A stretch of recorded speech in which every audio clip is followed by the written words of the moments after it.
Someone who worked on Arcane as an artist decided to reveal a bunch of keyshots from the show whenever it was in early development, and the story was also in early development.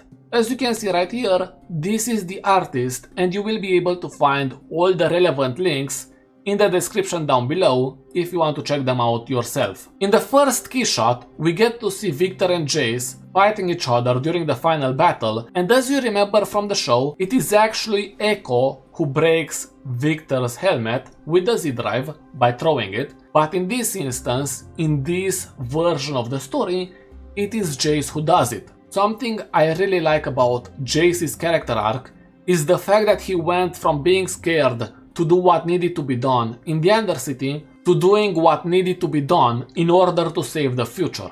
And that meant that he had to fight against his brother, because they were like brothers during the 7-year time skip, or rather the time when they were working together. Viktor is shook because he sees that Jayce is willing to do anything. In this one, we have a slightly different version for the final model, and I'm saying slightly different because we cannot see the laser arm, but besides that, everything else is pretty much the same. The discussion point around this image could very well be the idea that the writers always thought about this version of Viktor, not the one we see in League of Legends, so maybe that storyline was scrapped very early on. The third one is pretty much the same to what we see in the final version of the story. Maybe the location is slightly different. It could be that the hex gates looked different, but other than that, Warwick against Jinx and Vi. Now this image sparked a lot of discussion on social media from what I have seen, and yes, as you can see, in this version of the story, it is Vi who's about to fall down, not Jinx, and she actually falls down. How do we know that? Well, the artist confirmed this information in the comment section. So there is a question. I was wondering if Vi was originally planned to be the one to die in episode 9.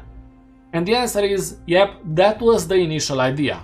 What was the scene for the fourth image? The same as what it is in the show, but with reversed roles. Jinx with the braids in this instance. Now probably these are at different points during the development, and Jinx herself is hanging here, and her nails are black, the same color we can see during the Get Jinxed music video. Now I'm not sure if this is part of the storyline where Vi ends up working for Silco and Jinx goes to Bilgewater. It could be that, but then is Vi enhanced with Shimmer? Probably not. Which means that if she dies, Jinx is absolutely going to lose her mind, and she will be more like the character we see in League of Legends.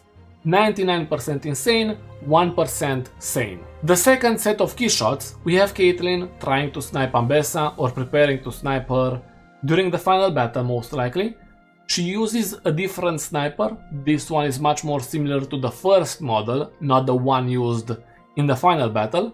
Very tense moment because she's sweating. So in the second image, Ambessa sees that Caitlyn is in the clock tower, and in this case, in this version of the story, Caitlyn is by herself. You know, in the final battle, Maddie helps Caitlyn with the sniping. In the upper image, we can see the same hit squad which was created to take on the Globe, the Chrysalis, the Stasis Pod, however you wanna call it. The thing which was used as a diversion by the Noxians so that Viktor could go at the Hex Gates unbothered. In the lower image, they basically lost. We have Scar, we have Sevika, everyone losing their battle against Viktor because of those things, which takes control of them. In the final keyshot, we can see Mel joining the battle, and this one is slightly different from the show version, and I am saying that because, if I remember correctly, up here on top of the stairs, that's the location where Maddie is preparing to kill Caitlyn. The third set of keyshots, starting off with Ambessa going absolutely insane, and this is most likely during the battle from episode 6 whenever she orders the attack on the commune.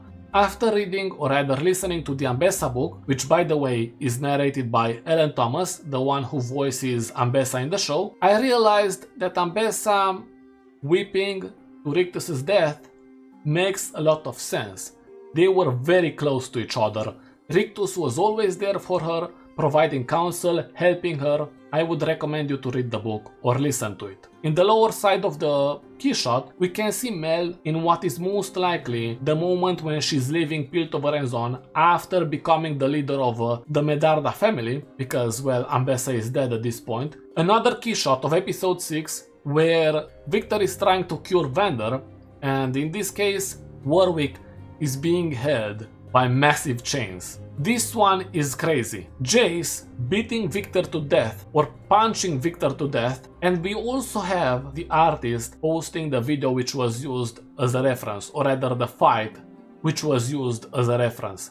Lastly, we have Viktor, most likely on top of the hex gates, telling Jayce, "Let me show you," and preparing to place his hand on his forehead, on Jayce's forehead. And here we have the last set of keyshots, and well, I already talked about a couple of them in another one of my videos, but those are bundled with two other keyshots I never talked about, so why not go through all of them.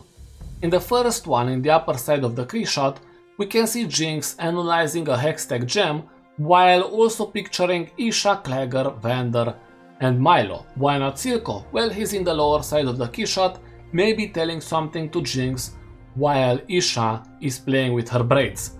I'm not sure what the idea was for this version of the story, but it is slightly different from the final one, especially because her braids are not undone, she still has her boots, her lace, right? And not only that, but she's in a different kind of jail cell, as you can see right here. Right here we have a progress in the story, in the sense that the prison she's in, the prison cell she's in, is much closer to what we can see in episode 8 of Arcane. Now, something I mentioned in the previous video, and I'm gonna mention it again, I would have definitely loved to see more scenes with Jinx whenever she was in prison. Scenes with other characters, scenes whenever she's contemplating stuff, all of that would have been amazing. Moving on, Jinx is at the last drop, preparing to burn it, and in similar fashion to what we can see in the show, she is lighting up a match and she's throwing it. However, the positioning is different for Jinx in the last drop. I'm saying that because in the last keyshot, we can see exactly where she's at whenever she throws the match, and that is different to what we can see in the final version. Not only that, but in this version of the story, Jinx has the braids, and that's consistent with what I previously showed you whenever Jinx is at the hex gates and she's holding Vi from falling. The flames are creating an X, which is very on brand for Jinx, and the lower side of this keyshot shows something I would have loved to see in the show, and that is Jinx walking away from the last drop while it's burning. With all of that being said, obviously follow the artist, amazing stuff, hopefully we are gonna see more in the future, and thanks for watching.